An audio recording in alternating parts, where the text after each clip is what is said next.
Psychologist and author Jordan Peterson resigned from his full-time tenured position at the University of Toronto this week in protest of the academic institution's rapid embrace of faulty leftist ideologies.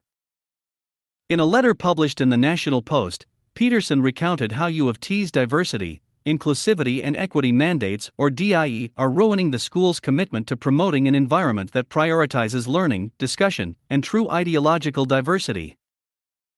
We are now at the point where race, ethnicity, gender, or sexual preference is first accepted as the fundamental characteristic defining each person, just as the radical leftists were hoping, and second, is now treated as the most important qualification for study, research and employment, Peterson said.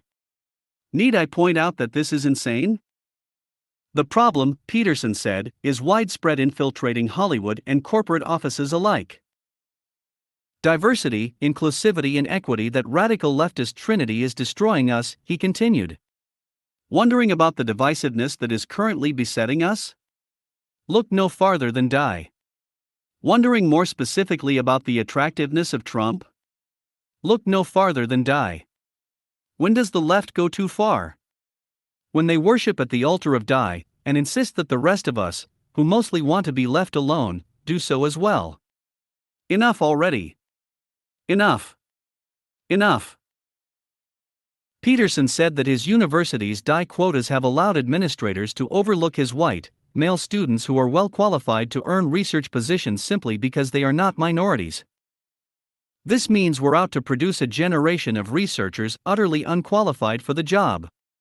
That, combined with the death of objective testing, has compromised the universities so badly that it can hardly be overstated. And what happens in the universities eventually colors everything. As we have discovered, Peterson wrote. He also said these students are at a disadvantage because they have studied under my unacceptable philosophical positions. These facts rendered my job morally untenable. How can I accept prospective researchers and train them in good conscience, knowing their employment prospects to be minimal? Peterson wrote. Many professors, Peterson said, comply with the university's pandering in the name of providing more opportunities to minorities because their research funding and jobs depend on it. How can accusing your employees of racism etc. sufficient to require retraining, particularly in relationship to those who are working in good faith to overcome whatever bias they might still, in these modern, liberal times, manifest, be anything other than insulting, annoying, invasive, high-handed, moralizing, inappropriate, ill-considered, counterproductive, and otherwise unjustifiable? Peterson asked. The anti-bias training the university often requires for incoming employees, Peterson said, is just another example of how supremely unqualified human resources personnel, lecturing inanely and blithely and in an accusatory manner about theoretically all-pervasive racist/sexist/heterosexist attitudes, are using materials inspired by authoritarian leftists to push their agenda on faculty. Just exactly what am I supposed to do when I meet a graduate student or young professor hired on DIE grounds? Manifest instant skepticism regarding their professional ability? What a slap in the face to a truly meritorious young outsider, Peterson wrote. And perhaps that's the point. The DIE ideology is not friend to peace and tolerance. It is absolutely and completely the enemy of competence and justice.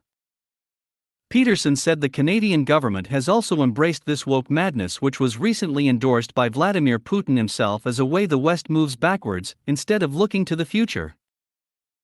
This, from the head of the former totalitarian enterprise, against whom we fought a 5 decades-long Cold War, risking the entire planet, in a very real manner. This, from the head of a country riven in a literally genocidal manner by ideas that Putin himself attributes to the progressives in the West, to the generally accepting audience of his once burned, once twice shy listeners, Peterson said. Peterson concluded his letter by condemning all of you going along with the DIE activists. Whatever your reasons, this is on you, Peterson wrote. Professors. Cowering cravenly in pretense and silence. Teaching your students to dissimulate and lie. To get along. As the walls crumble. For shame.